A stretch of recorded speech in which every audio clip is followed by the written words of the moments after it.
موضوع الدرس في إثبات الرسالة للنبي صلى الله عليه وسلم ورد للمكذبين المعاندين سورة الشورى تفسير ابن كثير. الحمد لله رب العالمين والصلاة والسلام على أشرف الأنبياء وسيد المرسلين سيدنا محمد وعلى آله وأصحابه أجمعين. اللهم صل على سيدنا محمد وعلى آل سيدنا محمد كما صليت على إبراهيم وعلى آل إبراهيم في العالمين إنك حميد مجيد. أعوذ بالله من الشيطان الرجيم. بسم الله الرحمن الرحيم. حاميم عين سين قاف كذلك يوحي إليك وإلى الذين من قبلك الله العزيز الحكيم له ما في السماوات وما في الأرض وهو العلي العظيم. تكاد السماوات يتفطرن من فوقهن والملائكة يسبحون بحمد ربهم ويستغفرون لمن في الأرض ألا إن الله هو الغفور الرحيم. والذين اتخذوا من دونه أولياء الله حفيظ عليهم وما أنت عليهم بوكيل. قال المؤلف والمفسر رحمه الله تعالى أدام النفع بعلومه وعلومكم في الدارين آمين إلى أن قال قد تقدم الکلام علی الحروف المقطعہ. اب مفسر فرماتے ہیں کہ حروف مقطعات جو ہیں ان پہ بحث پہلی صورتوں میں گزر چکی ہے. وقد روى ابن جریر ها هنا اثرا غریبا عجیبا منکرا فقال اخبرنا احمد بن زہیر قال حدثنا عبد الوهاب بن نجدة الحوتی قال حدثنا ابو المغيرة عبد القدوس بن الحجاج عن ارطاط بن المنذر قال جاء رجل الى ابن عباس رضي الله عنهما فقال له وعنده حذيفة بن اليمان رضي الله تعالى عنه اخبرني عن تفسير قول الله تعالى حاميم عين سين قاف قال فأترك ثم أعرض عنه ثم كرر مقالته فأعرض عنه فلم يجب بشيء وكره مقالته. اب مفسر رحمت اللہ علیہ فرماتی ہیں کہ مفسر ابن جریر نے اس جگہ ایک روایت ایک اثر نقل کیا ہے، وہ بڑا عجیب بھی ہے، اس میں غرابت بھی ہے، نکارت بھی ہے. وہ فرماتی ہیں کہ وہ اثر یہ ہے کہ ایک آدمی آیا حضرت ابن عباس رضی اللہ تعالی عنہما کے پاس اور ان کو کہنے لگا وَعِنْدَهُ حذیفۃ بن الیمان، حضرت کے صحابی ہیں، صاحب سر رسول اللہ صلی اللہ علیہ وسلم، صاحب سر النبی صلی اللہ علیہ وسلم، یہ صحابی ہیں اور یہ حضور صلی اللہ علیہ وسلم کے رازدان ہیں اور امین ہیں. لا حول ولا قوت. اس نے آگے پوچھا کہ حضرت ابن عباس سے کہ آپ ہمیں بتائیں اس کی تفسیر کیا ہے ان حروف مقطعات کی. فرماتے ہیں کہ آپ نے چپ کیا، پھر آپ نے رخ پھیر لیا، اعراض کیا کہ میں جواب نہیں دیتا، لیکن اس نے پھر سوال کیا، آپ نے پھر اعراض فرمایا، اس نے پھر سوال کیا، آپ نے پھر اعراض فرمایا، لیکن فقال له حذیفہ رضی اللہ تعالی عنہ انا انبئک بها قد عرفت لما کرہا. حضرت حذیفہ فرماتی ہیں کہ میں بتلاتا ہوں کہ آپ نے اس کے اس سوال کو کیوں ناپسند فرمایا.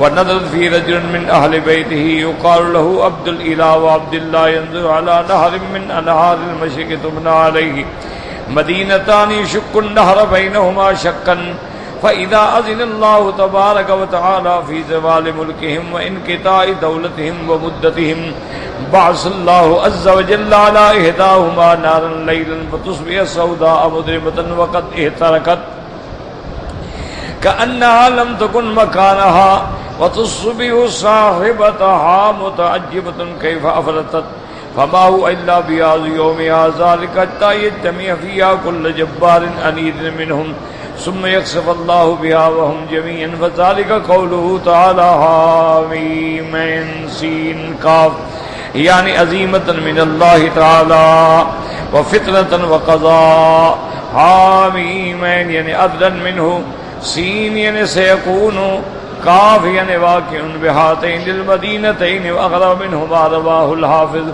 اب مفسر رحمۃ اللہ علیہ فرماتے ہیں کہ حضرت حذیفہ نے فرمایا انا انبئک بہا، میں تمہیں بتلاتا ہوں کہ حضرت ابن عباس نے کیوں جواب دینا پسند نہیں فرمایا۔ اصل بات یہ ہے کہ ان کے خاندان میں رجل من اہل بیت ہی ایک بندہ تھا جس کا نام عبداللہ یا عبداللہ تھا۔ وہ ایک مشرق کی جانب میں ایک نہر پہ گیا اور اس پہ اس نے دو بڑے بڑے شہر آباد کیے اور درمیان میں وہ نہر تھی۔ فَإِذَا أَذِنَ اللَّهُ تَبَارَكَ وَتَعَالَى فِي زَوَالِ مُلْكِهِمْ، جب اللہ پاک نے فیصلہ فرما لیا کہ ان کے ملک کو ختم کر دیا جائے اور ان کے اقتدار کو مٹا دیا جائے، بعث اللہ عز وجل علی احداہما نارا لیلا، اللہ پاک نے ایک شہر پہ رات کو ایسی آگ بھیجی کہ سارا شہر جو تھا وہ جل گیا۔ ایسے معلوم ہوتا تھا کہ وہ شہر یہاں کبھی بنایا بھی نہیں گیا۔ اور اس کے بعد فرماتے ہیں تصبح صاحبتها متعجبۃ کیف افلتت، اور وہ بڑے تعجب میں تھے کہ کیا ہو گیا۔ فما هو الا بهذا اليوم ذلك، جب دن ہوا تو سب وہاں بڑے بڑے جو سردار تھے جبار تھے وہ سارے کے سارے اکٹھے ہوئے اس مسئلے پہ غور کرنے کے لیے کہ کیا وجہ ہے کہ یہ پورے کا پورا شہر جو ہے وہ جل گیا ہے۔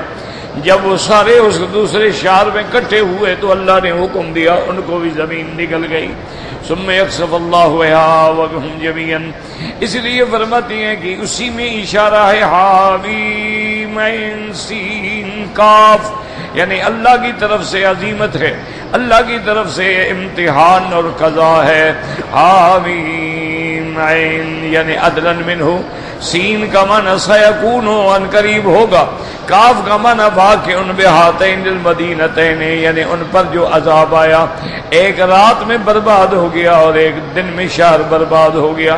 لیکن یہ خیالات ہیں، روایات ہیں، کوئی اعتبار نہیں ان روایات۔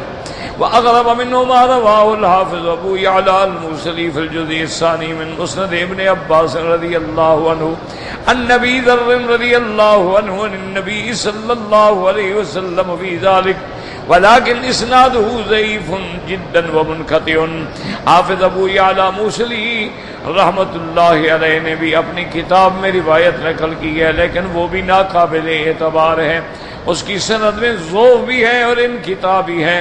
فإنه قال حدثنا ابو طالب عبد الجبار بن عاصم قال حدثنا ابو عبد الله الحسن بن يحيى الخشني الدمشقي عن ابي معاويه قال سعيد عمر بن الخطاب رضي الله تعالى عنه على المنبر فقال ايها الناس هل سمع منكم احد رسول الله صلى الله عليه وسلم يفسر قوله تعالى حامیم عین سین قاف، فوصف ابن عباس رضی اللہ تعالی عنہ فقال انا، وقال حامیم اسم من اسماء اللہ تعالی، قال فعین، قال آین المولون ذاب یوم بدر، قال فسین، قال سيعلم الذين ظلموا أي منقلب ينقلبون، قال فسكت، فقام ابو ذر ففسر كما قال ابن عباس رضی اللہ عنہما، وقال قاف قاریۃ من السماء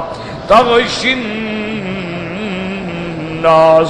اس روایت میں آتا ہے کہ حضرت عمر رضی اللہ تعالی عنہ منبر پہ کھڑے ہوئے اور اس کے بعد انہوں نے فرمایا کہ کوئی بندہ ہے کہ جس نے حضور پاک سے ان حروف کی تفسیر سنی ہو، حامیم عین سین قاف۔ حضرت ابن عباس فرماتی ہیں وہ کھڑے ہوئے، آنا کہ میں جانتا ہوں۔ قال فبین، آپ نے فرمایا کیا؟ انہوں نے کہا حامیم اسم من اسماء اللہ تعالی، یہ اللہ کے ناموں میں سے اللہ کا نام ہے۔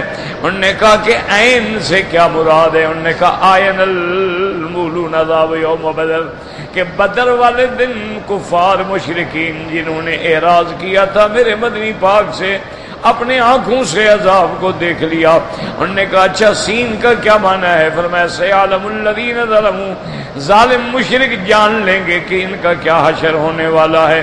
اس کے بعد پوچھا فقام فسکت، حضرت ابو ذر اٹھے. انہوں نے کہا کہ حضرت ابن عباس نے یہ تفسیر بیان فرمائی، کاف سے معنی ہے قاریۃ من السماء تغشی الناس، اللہ کی طرف سے آسمانوں سے عذاب اترے گا جو لوگوں کو ڈھانپ لے گا. لیکن یاد رکھیں کہ یہ ساری روایات جو ہیں بالکل صحیح نہیں. بہت سارے لوگوں نے، میں نے عرض کیا تھا نا خلاصہ درس میں، کہ بڑے اقوال نقل کیے ہیں.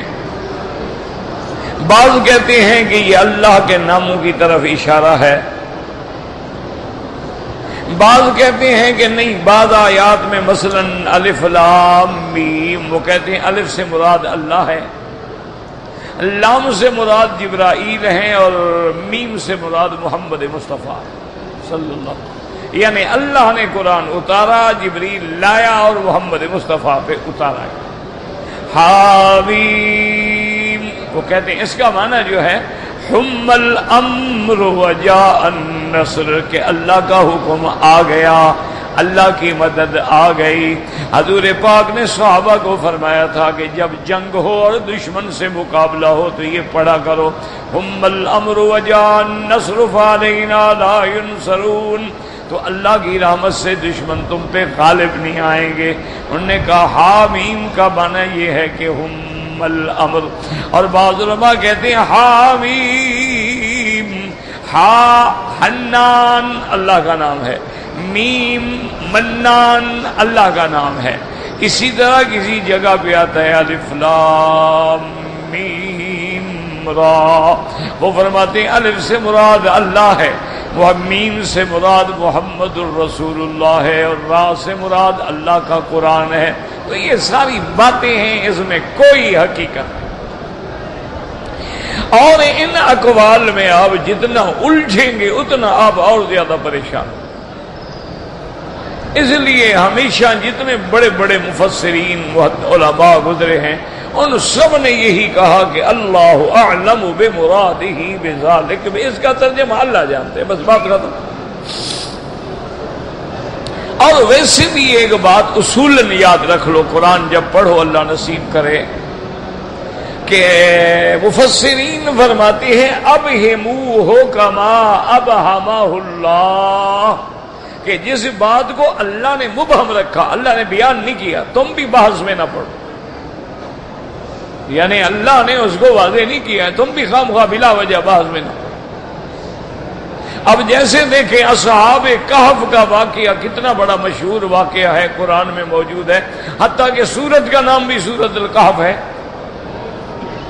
لیکن اللہ نے ان اصحاب کہف کے نام جو ہیں وہ مبہم رکھے ہیں. ان کا نام کیا تھا قرآن نے نہیں بتایا. اذ ابى الفتية الى الكهف، بس قرآن اتنا کہتا ہے کہ چند نوجوان تھے جنہوں نے غار میں پناہ لی. کیا نام تھا کوئی پتہ. تو جب اللہ نے ذکر نہیں کیا تم بھی بلا وجہ بحث نہ کرو. اب لوگوں نے جناب ان کے نام ڈھونڈے ہیں، اور یہودی روایات سے اور اسرائیلی روایات سے اور کتب متقدمہ سے اور کتب سابقہ سے کہ ان کا نام یہ ہے، حتیٰ کہ کلبہم باسط ذراعہ بالوسید، ان کے کتے کا نام یہ ہے. اور پھر باقاعدہ کہ یہ نام لکھے جائیں تو تعویذ کے کام آتے ہیں اور جن بھاگ جاتے ہیں، اور لکھ کے دکھائے جائیں جس کو جن ہے تو جن حاضر ہو جائیں گے. عجیب عجیب واقعات. لیکن اللہ نے قرآن میں نہیں بتلایا. کسی صحیح حدیث مبارک میں میرے آقا نے نہیں بتلایا کہ ان کے نام کیا تھے. بس نہیں بتلایا تو نہیں بتلایا. کیوں؟ عبرت تو اس قصے سے پکڑنی ہے نا، اس کا نام چاہے کوئی تھا. اسی طرح قرآن کا یہ منشا ہے. وَأَوْحَيْنَا إِلَىٰ أُمِّ مُوسَىٰ، اللہ فرماتی ہے ہم نے موسیٰ علیہ السلام کی اماں کی طرف وحی کی. اب اماں کا نام کیا ہے وہ پتہ نہیں. اچھا بعض جاہل لوگ ہوتے ہیں، وہ ایک دفعہ میرے پاس بھی ایک بندہ کہتا ہے جی حضرت موسیٰ علیہ السلام کی اماں کا نام کیا ہے؟ میں نے کہا مجھے اپنی دادی کا نام نہیں آتا تو مجھے موسیٰ علیہ السلام کی اماں کا پوچھتے ہو؟ کہتے ہیں نہیں جی بس آپ چھپا رہے ہیں۔ خدا کے بندے مجھے چھپانے کا کیا فائدہ ہوگا؟ میں نے کہا اچھا تم مجھے بتاؤ، چلو میں تو چھپا رہا ہوں، تم کیوں ڈھونڈ رہے ہو؟ انہوں نے کہا جی جس بندے کو موسیٰ علیہ السلام کی اماں کا نام معلوم ہو جائے نا، یہ تو سب سے بڑا تسخیر کا عمل ہے، اس کو بڑا پیسہ ملتا ہے اور یہ ہوتا ہے۔ میں نے کہا یعنی اماں کے نام میں برکت ہے اور جو بیٹا نبی ہے اس کے نام میں برکت نہیں ہے؟ اور ماں تو نبی بھی نہیں ہے نا۔ امرأۃ صالحہ ایک اچھی اور پاک باز عورت ہے، لیکن بیٹا تو رسول ہے، نبی ہے، کلیم اللہ ہے، یہ برکت اس کے نام میں نہیں ہے۔ تو اصل یہ ہے کہ اللہ نے نام نہیں لیا۔ اسی طرح آپ دیکھیں کہ حضرت یوسف علیہ السلام کا قصہ جو ہے اول سے لے کر آخر تک اللہ نے بیان کیا، اور اس طرح کسی پیغمبر کا قصہ بیان نہیں کیا۔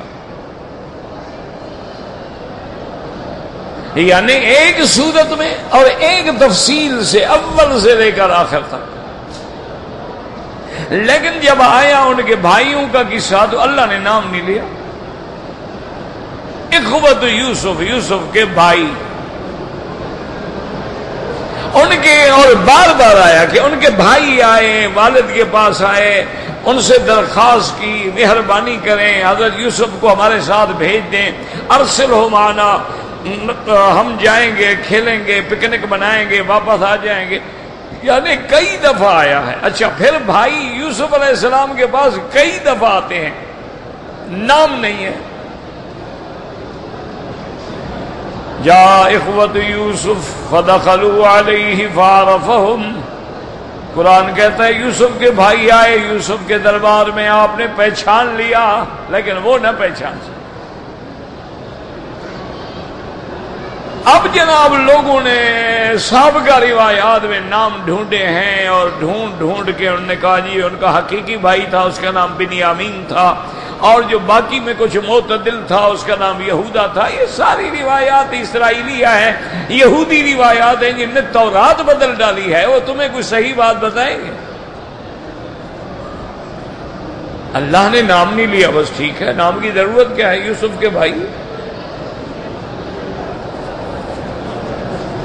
ہماری عادت ہے جیسے اب حضرت ایوب علیہ السلام ہے، ان کو ایک بہت شدید امتحان میں گزرنا پڑا، اولاد ختم، بیوی ختم، بچے ختم، اقتدار ختم، ملک ختم، پھر بدن مبارک میں بھی بیماری آ گئی، لیکن اللہ نے بیماری کا نام نہیں لیا۔ صرف قرآن اتنا کہتے ہیں رب انی مسنی الضر وَأَنْتَ أَرْحَمُ الرَّاحِمِينَ، میرا اللہ مجھے تکلیف ہے اور آپ رحم کرنے والے ہیں، رحم فرما کے مجھے شفا عطا فرمائیں۔ بیماری کیا ہے ذکر میں؟ دوسری جگہ انی مسنی الشیطان بنصب وعذاب، یہ مس شیطانی کا اثر ہے جو مجھے تکلیف ہے، مہربانی فرمائیں۔ کیا تکلیف ہے؟ قرآن نے ذکر کیا۔ یہ لوگوں نے قصے بنائے ہیں کہ آپ کے بدن میں کیڑے ہو گئے تھے اور سارے بدن میں کیڑے تھے، اور ایک دن کیڑا زبان پہ بھی آ گیا تو پھر تو ایوب علیہ السلام رو پڑے۔ یہ بالکل 100% جھوٹی روایات ہیں۔ اللہ اپنے انبیاء کی اتنی بڑی شان ہے، ان کو ایسی بیماری نہیں دیتے کہ ذلیل ہو جائے لوگوں کے سامنے۔ یہ بالکل غلط روایات ہیں کہ کیڑے پڑ گئے اور یہ ہو گیا اور وہ ہو۔ نبی ہوتا ہے، بیماری ہے، تکلیف ہے، شہید بھی ہوتے ہیں نبی، لیکن ایسی بیماری نہیں دیتے کہ جس سے لوگ نفرت کریں کہ لوگوں نے نکال دیا اور شہر سے باہر آ کر آپ ایک سڑک پر جھوپڑی بنا کے رہنے لگ گئے۔ سارے قصے ہیں۔ آپ کو تکلیف آئی، امتحان آیا،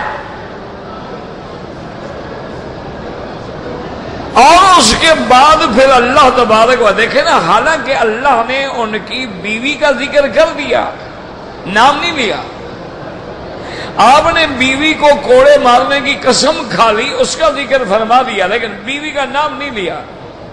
اور ایوب علیہ السلام کی بیماری تھی، تکلیف تھی، کیا تھی اللہ عالم۔ جب اللہ نہ بتلائے تم کہاں سے لے آؤ گے؟ تکلیف ہے بس۔ اب اس کے بعد جو ہے اللہ فرماتے ہیں کہ جب اللہ راضی ہوئے، امتحان کی مدت ختم ہو گئی، تو اللہ نے فرمایا ارکض برجلک ھذا مغتسل بارد وشراب۔ اللہ نے فرمایا میرے ایوب، میرے پیغمبر جہاں بیٹھے ہو یہیں پاؤں مارو۔ اللہ ایک مریض آدمی ہوں، میرے پاؤں میں کیا طاقت ہے؟ بس تم میرے حکم کی تعمیل کرو۔ یہاں سے چشمہ نکلے گا، اس چشمے کا پانی پی لو، اندر کی بیماریاں ختم، اور غسل کرو تو باہر کی ختم۔ اور پھر یہ پانی ٹھنڈا بھی ہے، میٹھا بھی ہے، پینے کے لائق بھی ہے۔ اب حضرت ایوب نے غسل کیا تو ساری بیماری ختم، حتیٰ کہ بیوی جب واپس آئی اس نے غور کر کے دیکھا، اس نے کہا میرے گھر میں تو ایک اور بندہ آ گیا۔ وہ بیچاری باہر کھڑی ہوگی، اس نے کہا اللہ کے بندے تم کون ہو؟ یہاں میرا خاوند تھا بیمار۔ انہوں نے کہا اندر آ جاؤ، میں تو ہوں ایوب اور کون۔ لیکن اللہ نے نام نہیں لیا کہ بیماری کیا۔ اس لیے ہمیشہ یاد رکھیں ان قصے کہانیوں میں، اب ساری تفسیریں آپ دیکھیں گے نا، حضرت ابن عباس کا 6000 قول نقل ہوا ہے کہ بھی قرآن کی تفسیر میں حضرت ابن عباس نے یہ فرمایا، یہ فرمایا، یہ فرمایا، اور جب تحقیق کی جاتی ہے تو 418 قول ٹھیک ہے، باقی سارے جھوٹ ہیں۔ کیونکہ یہودیوں کی عادت تھی، اللہ معاف کرے، اللہ معاف کرے، روایتیں بنانا، کتب میں ملانا، تفسیروں میں ڈالنا، حدیث میں ڈالنا، حدیث کی شرح میں ڈالنا، حضور پاک صلی اللہ علیہ وسلم کا حلیہ مبارک کو بدل دینا، صحابہ کے بارے میں شان بدل دینا، یہی تو سارے جھگڑے کی بنیاد ہے یہودی۔ اس دور سے لے کر آج تک پورے عالم میں جو فتنہ ہے اس کے پیچھے یہودیوں کا ہاتھ ہے۔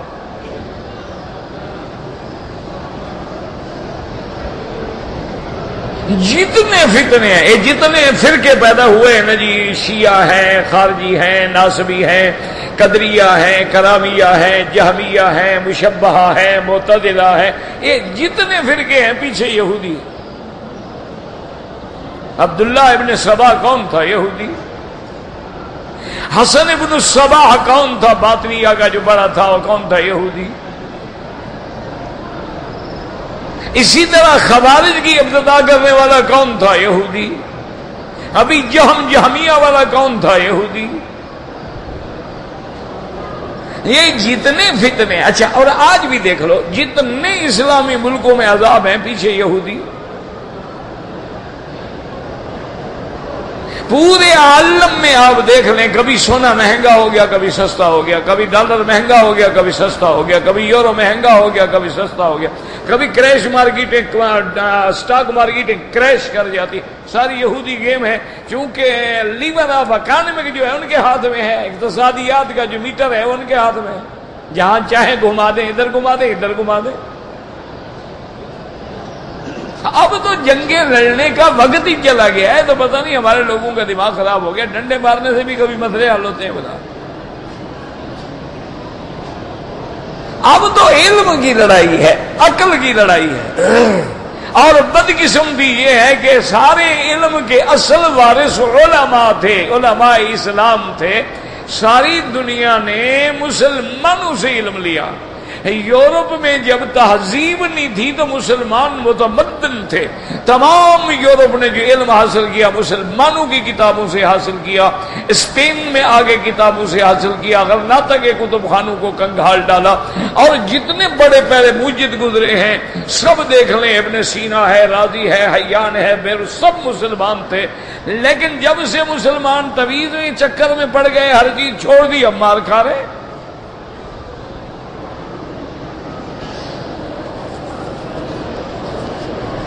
اب دیکھو نا تمہارے لاکھوں مدرسے ہیں، نہ امام بخاری پیدا ہوتا ہے، نہ راضی پیدا ہوتا ہے، نہ بیرونی پیدا ہوتا ہے، نہ ابی حیان پیدا ہوتا ہے، نہ ارسطو پیدا ہوتا ہے، نہ بقراط پیدا ہوتا ہے، نہ سقراط پیدا ہوتا ہے. کیوں؟ آج پوری دنیا میں میڈیکل جو پڑھایا جاتا ہے وہ ابن سینا ہے. جتنا میڈیکل کا علم ہے اس کا بنیاد جو ہے ابن سینا ہے.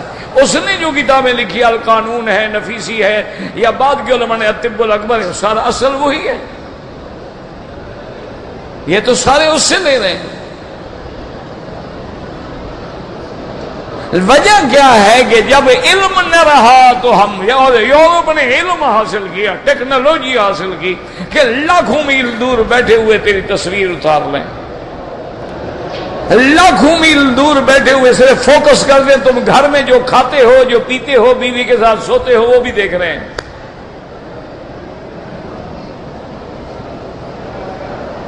اور ہم جناب ہم ڈنڈا ہے، مار دو اس کو، مار دو اس نے اس کو مار دیا، اس نے اس کو مار دیا، تو مسجد میں آگ لگا دو، امام بارگاہ میں آگ لگا دو. یہ دونوں طرف کرانے والے کون ہیں؟ یہودی. ادھر بھی پیسہ وہ دیتے ہیں، ادھر بھی وہ دیتے ہیں. ورنہ کوئی مسلمان نمازیوں کو آگے مار سکتا ہے؟ مقصد کیا ہے کہ مسلمان لڑ لڑ کے اتنے کمزور اور برباد ہو جائیں کہ یا تو ہمارے آگے ہاتھ باندھ کے کھڑے ہو جائیں کہ سرکار بتا آپ ٹھیک ہے، آپ آ جائیں، ہم چپراسی ہیں. اور نہ مانے تو ہم ان کو اتنا کھوکھلا کر دیں، کھانے کو ان کو نہ ملے، روٹی ان کو نہ ملے، پانی ان کو نہ ملے، بجلی ان کو نہ ملے، صنعت ان کی برباد، زراعت ان کی برباد، فصلات ان کے برباد. اس کے بعد کیا کرو گے؟ بھیک مانگو گے اور کیا کرو گے؟ علم کی جنگ ہے، عقل کی جنگ ہے. یہ تھوڑا کہ ڈنڈے لے لو اور گولیاں مار دو اور بم باندھ لو اور دھماکے کر دو، کیا ہے؟ انسانیت ہے. اللہ ہدایت کے فیصلے فرمائے. اس طرح جنگیں جیتی جاتی ہیں. کتنے بندے مار دو گے؟ ٹھنڈے دل سے سوچو ہی. اچھا، جب سے تم نے یہ لڑائی شروع کی کافر کتنے مارے؟ اگر جہاد ہے تو کافروں کے خلاف ہے کہ مسلمانوں کے خلاف ہے؟ کافر ایک مرتا ہے، مسلمان 1000 مرتا ہے. یہ کیا ہے؟ خدا کے لیے تم تو وہ قوم ہو جس کو اللہ نے پہلا سبق یہ دیا تھا، اقرا باسم ربک الذی خلق. میرا مدنی امت کو کہو پڑھو پڑھو. جب تم نے پڑھنا چھوڑ دیا برباد ہو گئے.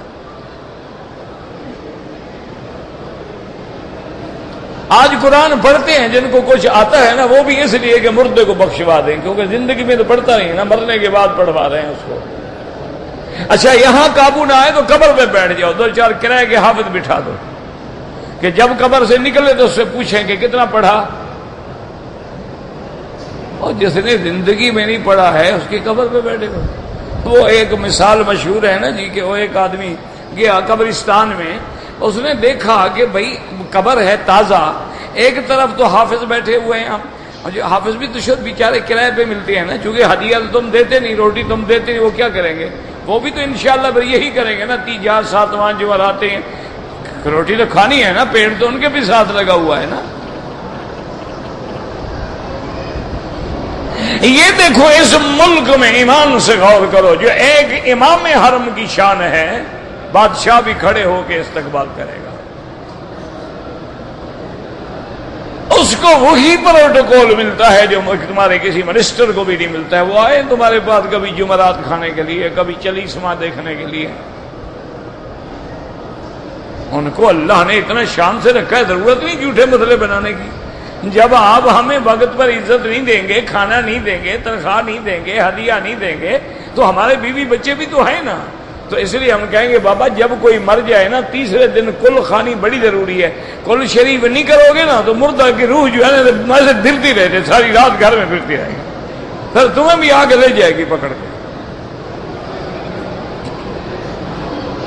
اچھا جناب، جو کل خوانی تو ہوگی، پھر کیا؟ انہوں نے کہا کمال ہے، صرف کل خوانی نہیں نا، پھر ہر جمعرات خیرات کرنی ہے، اور جو جو چیزیں تمہارے ابا کو پسند تھی نا وہ ساری پکانی ہے، تاکہ مولوی کو آئٹم تو ملے نا کچھ. یہ تو نہیں نا کہ صرف میٹھے چاولوں پہ چکر چلاؤ.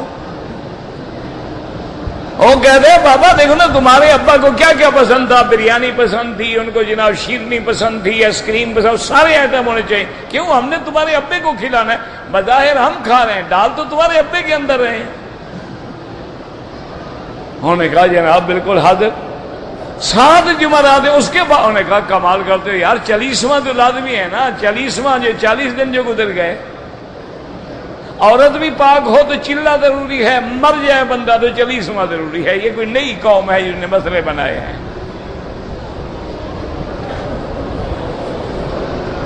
اب جناب چہلم گزر گیا، اب کیا کریں؟ انہوں نے کہا اتنے میں محلے میں اور مر گیا،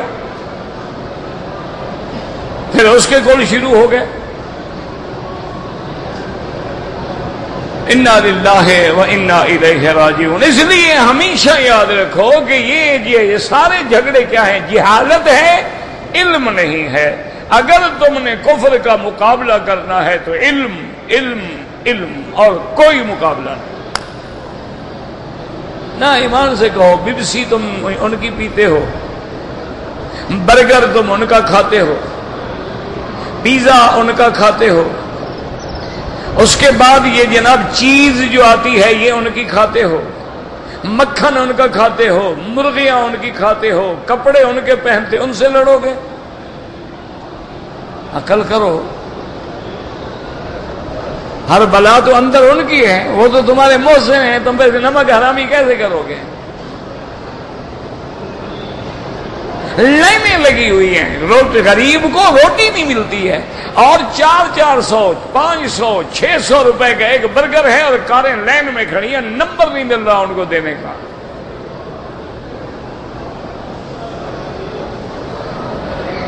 اچھا یہ جو کپڑے تم نے پہنے ہوئے ہیں یہ کہاں کے؟ اپنے ملک کے مسلمان کے بنے ہوئے ہیں، تو انشاءاللہ ایک دھلائی کے بعد بور نکل آئے گا۔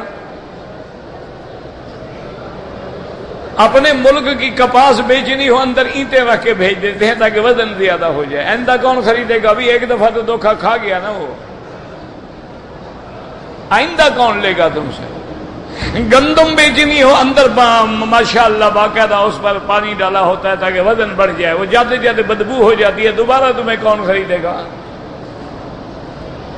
کپاس تم نے بیچنی ہے، اس کو باقاعدہ ماشاءاللہ رات کو پانی کے فوارے دیتے ہیں تاکہ گٹھ کا وزن جو ہے وہ بڑھ جائے، جب وہ وزن کرتے ہیں کھولتے ہیں اندر ہیٹ اپ ہو چکی ہے، اندھا کون لے گا تم سے؟ ایک دفعہ دھوکہ دے دو گا ٹھیک ہے جی اندھا نہ لیں، میں تو کروڑ پتی ہو گیا نا، لوگ مرتے ہیں مرنے دو۔ انا للہ و انا الیہ راجعون۔ یاد رکھو علم حاصل کرو، اولادوں کو علم پڑھاؤ، اور اصل علم دین ہے، اس کے بعد علم دنیا ہے، دونوں پڑھاؤ، کوئی منع نہیں۔ یہ تو منع نہیں کہ تم انگریزی نہ پڑھو، ریاضیات نہ پڑھو، تم ہسٹری نہ پڑھو، اقتصادیات نہ پڑھو، فلکیات نہ پڑھو، علم الارض نہ پڑھو، طبقات الارض نہ پڑھو، سارے علم حاصل کرو، علم تو منع نہیں، علم علم ہے۔ ہاں جو علوم شیطانی ہیں جیسے جادو وہ نہ پڑھو، علوم موسیقی ہے، گانے بجانے کا علم ہے وہ حرام ہے، وہ نہ پڑھو۔ علم النجوم ہے کہ ستاروں کی حرکات دیکھ کے لوگوں کو بتاؤ کہ تمہارا بچہ ہوگا، بچی ہوگی، فلاں ہوگا، یہ نہ پڑھو۔ علم جفر ہے، لوگوں کو غیب کے قصے بتاتے ہو، یہ نہ پڑھو۔ علم الاعداد ہے کہ تمہارے نمبر کیا ہے، نام کیا ہے، فلانا نمبر موافق ہے، فلانا نمبر تمہیں غیر موافق ہے۔ آج کل ٹی وی پر یہ سارا اللہ کا عذاب آیا ہوا ہے، 2 گھنٹے آدمی بیٹھے ہوئے ہیں، وہ جناب اعداد بتا رہے ہیں، اور شریف آدمی تم اپنا نمبر نکال کے پہلے خود تو جیت جاؤ نا، ان کو بعد میں بتانا۔ خود تو تم 100 روپیہ 200 500 روپے فیس لے کے روٹی کھاتے ہو، اور لوگوں کی قسمت بدل دو گے، تیرا تو اپنا ستارہ گردش میں ہے، پہلے اس کو تو نکالو بدبخت۔ تو اس لیے ہمیشہ یاد رکھیں کہ یہ باتیں جو ہے نا، قرآن نے کہا ہے کہ حروف مقطعات، آگے تفسیر اللہ نے بیان نہیں کی، حضور نے بیان نہیں کی، بس اللہ اعلم بمرادہ، جتنی اس کے اندر گھسو گے اتنی تباہی ہوگی۔ اس کی وجہ یہ ہے نا جی کہ پھر تم نے بھی جب بنایا نا جی کہ سین سے مراد یہ ہے اور کاف سے مراد یہ ہے، تو ہمارے شیعہ حضرات کو بھی جوش آ گیا، انہوں نے کہا بالکل ٹھیک ہے، تم سنی بنا سکتے تو ہم کیوں نہیں بنا سکتے؟ ہمارے پاس مولوی مر گئے، انہوں نے کہا کاف ہا یا عین صاد، کاف سے کربلا ہے، ہا سے ہلاکت یزید ہے، ہا یا ہلاکت یزید ہے، کاف ہا یا عین، عین سے عطش حسین ہے، اور صاد سے صبر حسین ہے۔ انہوں نے کہا او جناب، انہوں نے قرآن میں کربلا بھی نکال لی۔ انہوں نے کہا تم بناؤ تو ہم بھی بنائیں گے نا، تم اگر خدا کے قرآن پہ جھوٹ بولتے ہوئے نہیں ڈرتے ہو تو پھر ہمیں کیا ڈر ہے؟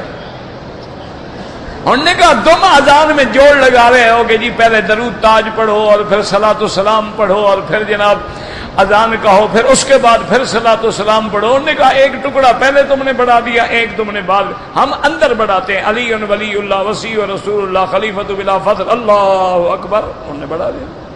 میں کہا تم سنی بڑھاؤ تو کچھ نہیں، ہم بڑھائیں تکلیف ہوتی ہے۔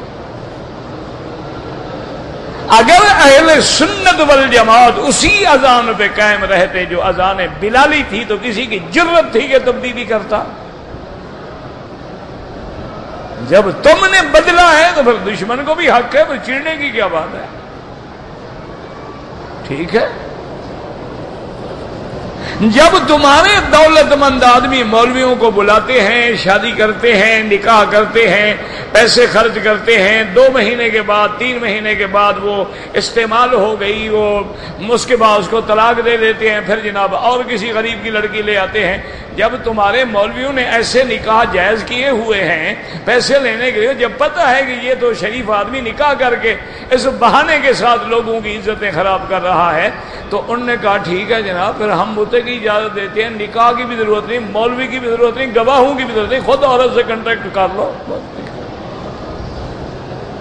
انہوں نے کہا تم جب مسئلہ بگاڑو گے تو ہم تمہیں کھلی چھٹی دے دیتے ہیں۔ انہوں نے کہا جی ٹھیک ہے، عورت راضی مرد راضی، متا کر لو۔ انہوں نے کہا تمہارے بخاری شریف میں لکھا ہوا ہے صحابہ نے متا کیا ہے۔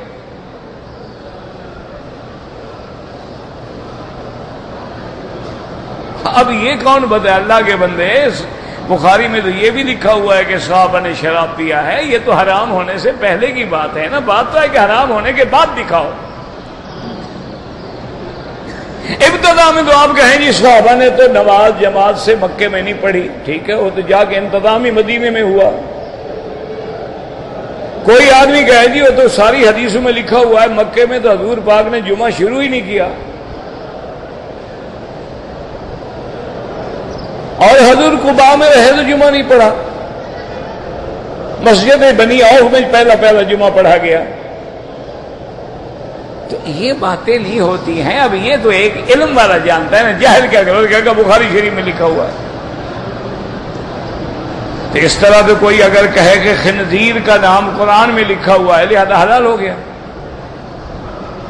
وہ کہے جی خنزیر کا نام قرآن میں لکھا ہوا ہے، لحم الخنزیر۔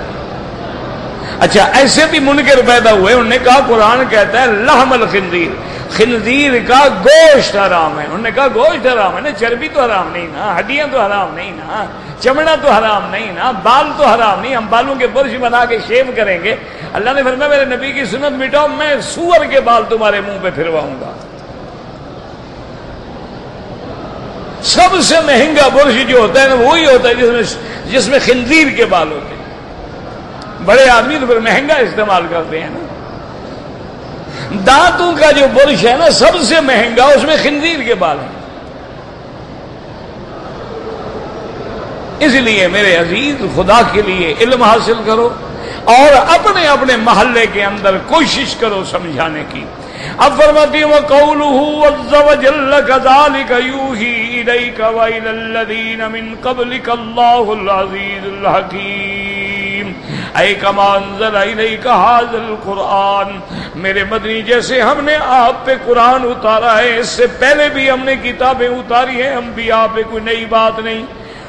اللہ العزیز، وہ غالب ہے، وہ اپنے دشمنوں سے انتقام لینے پہ قادر ہے۔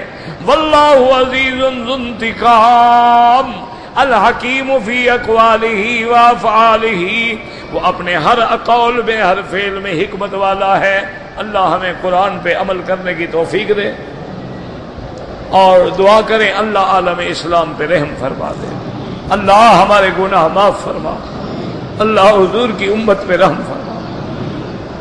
یا اللہ تیرے نبی کے نام لیوا ہر جگہ عذاب میں ہے، رحم فرما یا اللہ، رحم فرما۔ اللہم ارحم امت محمد صلی اللہ علیہ وسلم، اللہم اغفر امت محمد صلی اللہ علیہ وسلم، اللہم اجبر امت محمد صلی اللہ علیہ وسلم، اللہم اشفنا واشف مرضانا وارحم موتانا واستجب دعانا ولا تخیب رجاءنا برحمتک یا ارحم الراحمین۔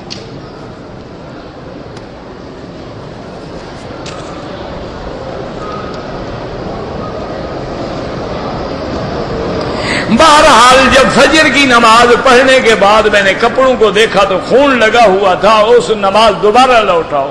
جب کپڑے پلید تھے تو نماز نہیں ہوتی۔ نماز کے لیے کپڑوں کا پاک ہونا ضروری ہے، بدن پاک ہو، کپڑا پاک ہو، جگہ پاک ہو، اور سب سے بڑی بات یہ ہے کہ اندر شرک سے پاک ہو۔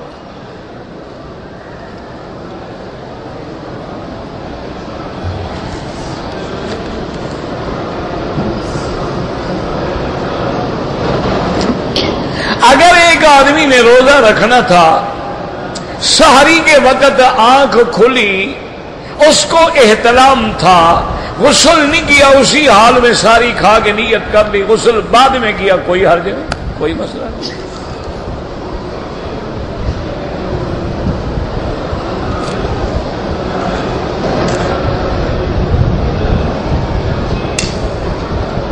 کہتے تھے کہ بعض حضرات جو ہیں وہ صرف اللہ اللہ کا ذکر کرتے ہیں۔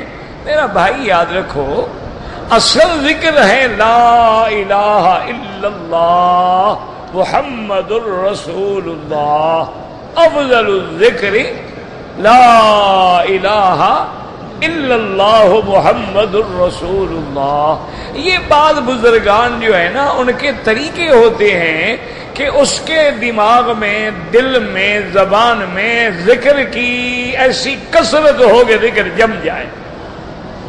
یہ علاج ہے۔ جیسے دیکھو نا، ایک بچہ آتا ہے قرآن پڑھنے کے لیے، چھوٹا بچہ ہے، تو اس کو استاد پہلے الف با تا ثا جیم، پھر الف با اب تا سا تس جیم ہا جیم حج، یوں پڑھاتا ہے۔ پھر کہتا ہے بسم اللہ بسم اللہ بسم اللہ الرحمن الرحیم۔ تو یہ اسی طرح وہ کرتے ہیں تاکہ ان کو جب وہ، اسی لیے وہ کہتے ہیں کہ جب بھی کرو پہلے کلمہ پورا پڑھو۔ اچھا، بعض حدیثوں میں بھی آدھا ذکر آ جاتا ہے، من قال لا الہ الا اللہ دخل الجنہ، آگے محمد رسول اللہ کا ذکر نہیں، لیکن معلوم ہے ہمیں، کیوں؟ اگر حضور پہ ایمان نہیں ہوگا تو جنت کیسے ملے گی؟ ذکر کی ضرورت ہی نہیں۔ اچھا، کبھی یہ بھی آ جاتا ہے کہ حضور نے فرمایا لا تقوم الساعۃ، قیامت قائم نہیں ہوگی حتی لم یقل فی اللفظ اللہ اللہ اللہ، کہ جب کوئی دنیا میں اللہ اللہ کہنے والا نہیں رہے گا پھر قیامت، وہاں صرف اللہ ہے۔ تو اس لیے ان جھگڑوں میں نہ پڑا کرو۔ کوئی ذکر کر رہا ہے اس کو کرنے دو، اس کی محنت کرو۔ جو نہ ذکر کرتا ہے نہ نماز پڑھتا ہے، تم ان کے پیچھے لگ گئے ہو کہ تم کیوں کر رہے ہو؟ جو کرنے کا کام ہے نا، ان کے پیچھے لگو۔ ایک آدمی نے آمین زور سے کہا، ایک نے آہستہ کہا، الحمدللہ نماز دونوں کی ہو گئی۔ بدبخت تو وہ ہے جو نہ باہر کھڑا ہے، نہ زور سے کہتا ہے نہ آہستہ کہتا ہے۔ اس پہ محنت کرو دونوں مولوی، اس کو تو نہ خراب کرو نا جو آ گیا ہے غریب اندر۔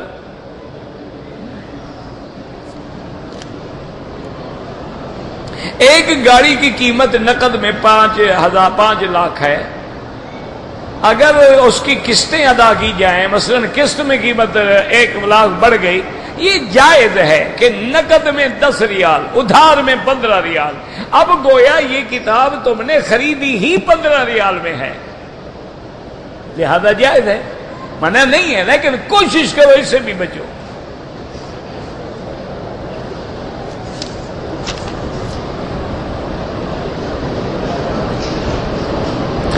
بخاری شریف میں ہے کہ حضور نے فرمایا کہ مجھے دیکھ کے کھڑا ہونا چاہیے۔ او بھئی، حضور اپنے کمرے سے آتے تھے تو صحابہ پہلے کھڑے ہو جاؤ، پہلے نہ کھڑے رہا کریں، جب تک میں نہ ہوں بیٹھے رہو۔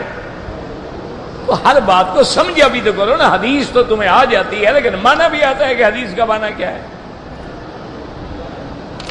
حضور کا حجرہ آپ نے دیکھا نا، جہاں آپ کی مزار مبارک ہے، یہ حجرہ ہے، یہ گھر ہے بی بی عائشہ کا. یوں نکلے حضور پاک اور سیدھے صف میں آ گئے، سامنے منبر ہے.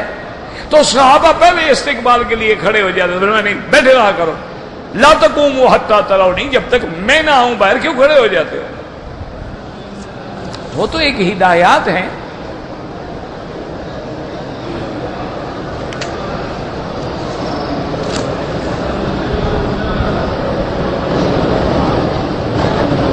اگر ہم نے وضو کرنے کے بعد جرابیں پہن لی، لیکن 5-10 منٹ کے بعد دوبارہ وضو کی ضرورت پڑ گئی، مسح کرتے؟ بالکل نہیں. ایک تو یاد رکھو، مسح تب ہوتا ہے جب وضو کر کے وہ نیت ہو کہ اب میں موزے پہنوں گا اور پھر مسح کروں گا. اگر اس میں نیت نہیں تھی تو آگے تو کوئی فائدہ نہیں مسح کرنے کا.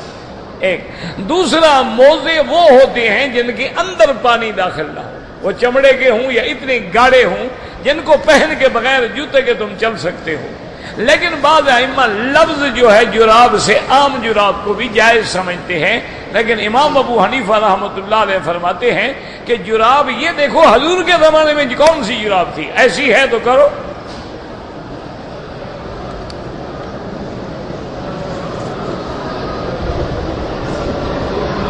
کہتے تھے کہ ہمارے یہاں ثواب کے لیے پڑھتے ہیں. بھئی ثواب کے لیے پڑھو لیکن کرائے پہ نہ پڑھواؤ. ثواب کے لیے کلمہ پڑھو، قرآن پڑھو، جو بھی حدیث پاک پڑھو، لیکن خود پڑھو، رشتہ دار اکٹھے ہو کے پڑھو. یہ نہیں کہ مدرسے سے جا کے طالب کرائے پہ لے آؤ. اچھا وہ طالب بھی سمجھدار ہو گئے ہیں، پیسے زیادہ دو تو ختم لمبا پڑھتے ہیں، اور اگر تم نے پیسے تھوڑے دیے نا وہ بھی تعلمون یعلمون تعلمون یعلمون، اللہ اکبر، ہاتھ اٹھاؤ جی بس سارا ثواب پہنچ گیا ماشاءاللہ. وہ تو کرائے کی بات ہے نا، اس کا کوئی ثواب شواب نہیں.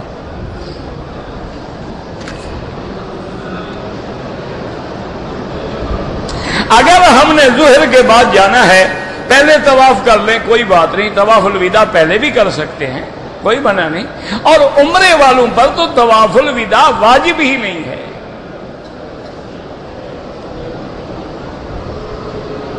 جب آپ پاکستان آتے ہیں تو وہاں تقریر کریں گے، اور کیا کریں گے؟ یعنی کسی نے کہا تھا نا، وہ اپنے بیل سے ناراض ہوا نا، کہتے ہیں خدا کرے تمہیں چور لے جائے. اور تو نے کہا وہاں بھی تو ہل چلانے ہیں نا، جو تمہارے پاس چلا رہا ہوں. وہاں آگے اور ہم نے کیا کرنا ہے جناب، اور ہمیں کیا آتا ہے؟ یہ الگ بات ہے کہ تم حالات ایسے پیدا کر دو کہ تقریر کرنے ہی نہ دو.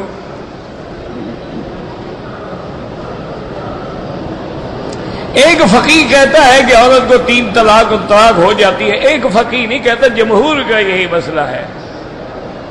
پورے ائمہ ثلاثہ یہی کہتے ہیں 3 ہوتی ہے. صرف اہل حدیث علماء میں بھی ایک جماعت ہے جو کہتی ہے کہ ایک مجلس میں 3 ہوں تو 1 ہوتی ہے. افضل ہے طواف الوداع کرو، واجب نہیں. اگر کوئی فوت ہو گیا ان کے لیے ثواب بھیجیں بالکل.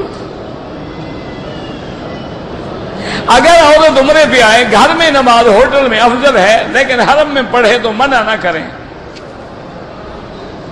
اپنی عورت اپنے بال کٹا سکتی ہے، اپنے سر کے بال خود بھی کاٹ سکتی ہے، فیشن کے لیے کٹوانا حرام ہے. اللہ فرماتے ہیں حج میں بھی اتنے کٹواؤ اور تم فیشن کے لیے اتنے کٹواتی ہو. آئی برو جو ہے بنانا بالکل ناجائز ہے. بہرحال یہ چگا ہو، سلوار ہو، پاجامہ ہو، ٹخنے سے نیچے رکھنا حرام ہے.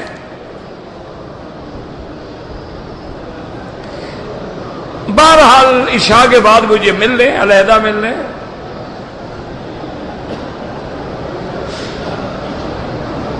بہرحال اگر عورت کو حیض شروع ہو جائے پھر گولی سے بند نہیں کیا جاتا، پھر دن پورے کرے جو اس کی عادت ہے. ہاں پہلے گولیاں کھاتی رہے، حیض نہ آئے تو جائز ہے. جب آ گیا ہے تو اب نہیں بند ہونا، اب تو وہ دن پورے کرے. اسی حالت میں گولی کھا کے بند کیا، طواف عمرہ کیا تو 1 بکری دم ادا کرے. چاندی کی انگوٹھی جائز ہے، بالکل جائز ہے.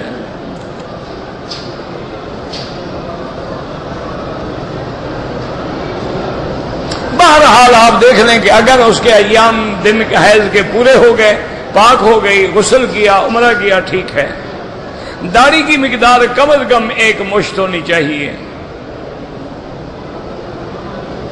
میرا ایک بھائی ناحق جیل میں ہے، اللہ ہر ناحق و بے گناہ قیدیوں کو رہائی عطا فرما دے۔ اللہم اجعل لنا وللمسلمین من کل ہم فرجا ومن کل ضیق مخرجا ومن کل بلاء نافعا۔ اللہم فرج ہم المہمومین، نفس کرب المکروبین، وقض الدین عن المدینین، واشفنا واشف مرضانا ومرضى المسلمین، صلی اللہ تعالی علی خیر خلقہ سیدنا محمد وعلی آلہ وصحبہ اجمعین۔